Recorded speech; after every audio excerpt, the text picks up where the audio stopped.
Parents resent me for starting my own family. I come from a big family. I'm the second oldest of 9 kids. My older sister, Jane, is a year older than me. Since Jane and I were the oldest, we always helped with the little kids and the chores around the house. In fact, it was common for my parents and other adults to refer to us as Jane and me and the kids. It's like Jane and I were not considered children, it's more like we were 2 other adults living in the house. We were homeschooled, so we were home all the time. Part of my job is that I would wake up, make breakfast for the kids, then get them started with their school or activities before I started my own schoolwork. Jane would sleep in because she was more of a night owl, and it was her job to help at night with the baby.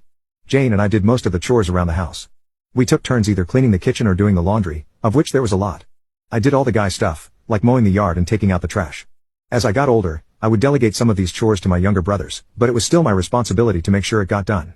Once I was old enough to drive, I would run errands and take the kids everywhere.